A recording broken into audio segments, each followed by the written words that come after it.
আসসালামু আলাইকুম। কেমন আছেন সবাই? আশা করি খুব ভালো আছেন। আমিও আছি আলহামদুলিল্লাহ খুবই ভালো। আজকে আমরা কথা বলব ইউরোপের সেনজেনভুক্ত কান্ট্রি স্পেন নিয়ে।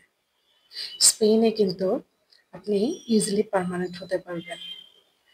সেনজেনভুক্ত অন্যান্য কান্ট্রির তুলনায় স্পেনে পার্মানেন্ট হওয়ার চান্সটা অনেক বেশি থাকে। আমরা যখনই একটা সেনজেনভুক্ত কান্ট্রিতে ঢুকবো, ঢোকার পর আমরা সবাই জানি যে বাকি ২৭ টা দেশে আমরা ভ্রমণ করতে পারবো। একটা ভিজিট ভিসার সর্বনিম্ন মেয়াদ থাকে ৩ মাস।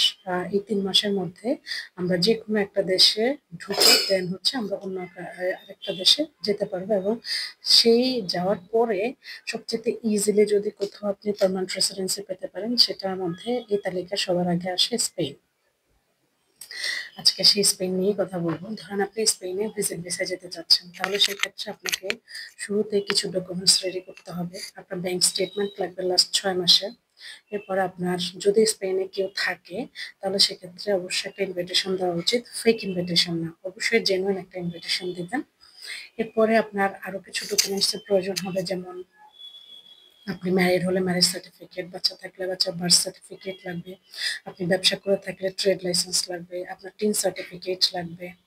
আর যদি আপনি জব করে থাকেন তাহলে সেক্ষেত্রে আপনার এমপ্লয়মেন্ট সার্টিফিকেট লাগবে, আপনার এনওসি লাগবে। মানে হচ্ছে যেটার মাধ্যমে আপনার ওখানে বোঝানো হবে যে আপনি কবে থেকে কবে পর্যন্ত ছুটিটা পাচ্ছেন এবং আপনার এমপ্লয়াররা জানে যে আপনি বাহিরে যাবেন, ঘুরতে যাচ্ছেন। সেই ডেটগুলো স্পেসিফাই করা থাকবে। এরপরে আপনার আরো কিছু ডকুমেন্টস লাগবে, যেমন স্যালারি সার্টিফিকেট। আপনার যদি ব্যাংকের মাধ্যমে আপনার স্যালারিটা ঢোকে তাহলে সেই স্টেটমেন্টটাও লাগবে। আর আপনার কোনো সেভিংস থাকলে সেভিংসেরও ৬ মাসের স্টেটমেন্ট লাগবে। আপনার যদি ফিক্সড ডিপোজিট থাকে তাহলে ফিক্সড ডিপোজিটও আপনারা দিবেন অবশ্যই। ফিক্সড ডিপোজিটটা দেওয়াটাই উচিত। এছাড়া আপনি কোথাও যদি ইনভেস্ট করে থাকেন তাহলে সেই ইনভেস্টমেন্টের পেপারস গুলোও দিবেন। কারো সঞ্চয়পত্র কেনা থাকে তাহলে সেগুলো অবশ্যই এখানে ইনক্লুড করবেন। এরপরে আপনার যদি কোনো অ্যাসেট থাকে নিজের নামে তাহলে সেই অ্যাসেট গুলো অবশ্যই নোটারি এবং অ্যাসেট ভ্যালুয়েশন করিয়ে ফেলবেন। হুম? আর অন্যের নামে যদি থাকে তাহলে সেগুলো করানোর কোনো মানেই হয় না। নিজের নামেরটাই শুধুমাত্র করবেন স্পেনের ক্ষেত্রে। আর স্পেনের ক্ষেত্রে কিন্তু আরেকটা জিনিস, আপনার যতগুলো আমাদের সার্টিফিকেট বা আমাদের পেপারস আছে সেগুলো কিন্তু স্প্যানিশ ল্যাঙ্গুয়েজে অবশ্যই সেটাকে ট্রান্সলেট করতে হবে। নরমালি অন্যান্য কান্ট্রির ক্ষেত্রে আমরা ইংলিশে ট্রান্সলেট করি, বাট স্পেনের ক্ষেত্রে কিন্তু স্প্যানিশ ল্যাঙ্গুয়েজে ট্রান্সলেট করতে হবে এবং নির্দিষ্ট জায়গা থেকে এটা করিয়ে আনতে হয়। আর আপনার এখানে ফি দিতে হবে। এরপরে এম্বাসি ফি আছে ১০,৩৫০ টাকা। সেই ফিটা আপনারা দিবেন। তারপরে আপনার এই ডকুমেন্টস গুলো গুছিয়ে সুন্দর মতো এরপরে আপনাকে অ্যাপ্লিকেশন ফর্ম ফিল আপ করতে হবে। ট্রাভেল ইন্স্যুরেন্স আছে। এই ডকুমেন্টস গুলো এবং আপনার আইটিনারি, কনফার্ম বুকিং দিতে হবে আপনার অবশ্যই। হোটেল বুকিংটা কনফার্ম দিতে হয়। আপনি হোটেল বুকিং এবং হচ্ছে এয়ার টিকেট বুকিং অবশ্যই চেষ্টা করবেন কনফার্ম বুকিংটাই দিতে। কারণ ওরা চেক করে সেটা। এই ডকুমেন্টস গুলো নিয়ে এরপরে আপনার হচ্ছে এক্সপ্লেনেশন লেটার, ট্রাভেল আইটিনারি এগুলো খুব সুন্দর করে লিখবেন। আরো কিছু ডকুমেন্টস আছে যেটা আমরাও প্রোভাইড করে থাকি।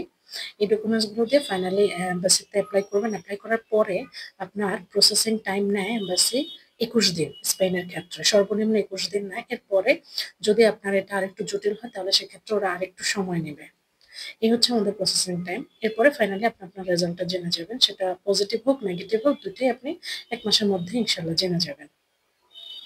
তো স্পেনের জন্য যারা যেতে চাচ্ছেন সবাইকে শুভকামনা। সবাই চেষ্টা করেন এই সময়ের মধ্যেই যেন আপনারা ভিসাটা হাতে পেয়ে যান। আর অনেকেই বলে সাদা পাসপোর্টে হয় না। আসলে সাদা পাসপোর্ট, কালো পাসপোর্ট বলতে কিছু নাই। ব্যাপারটা হচ্ছে যে আপনি আসলে ওয়েল কিনা, আপনার আসলে যথেষ্ট পরিমাণ সম্পদ আছে কিনা ওখানে গিয়ে খরচ করার মতো। এটা খুবই ইম্পোর্টেন্ট একটা ব্যাপার। আপনি কয়েক দেশ ভ্রমণ করছেন কিন্তু এখন আপনার হাতে কোনো টাকা নেই ওখানে গিয়ে ঘোরার মতো, তাহলে কিন্তু ওরা দিবে না। ভ্রমণ করাটাই আসলে খুব জরুরি না। ট্রাভেল হিস্ট্রি থাকাটাই খুব জরুরি না। ঠিক আছে? ওকে। আল্লাহ হাফেজ। সবাই ভালো থাকবেন আর আমাদের ভিএসএ ইমিগ্রেশন এর সাথেই থাকবেন। আমাদের পেজটাও ফলো করে দিবেন এবং আমাদের ইউটিউবটা সাবস্ক্রাইব করে দিবেন নতুন তথ্য পেতে। আল্লাহ হাফেজ। শুভকামনা সবাইকে।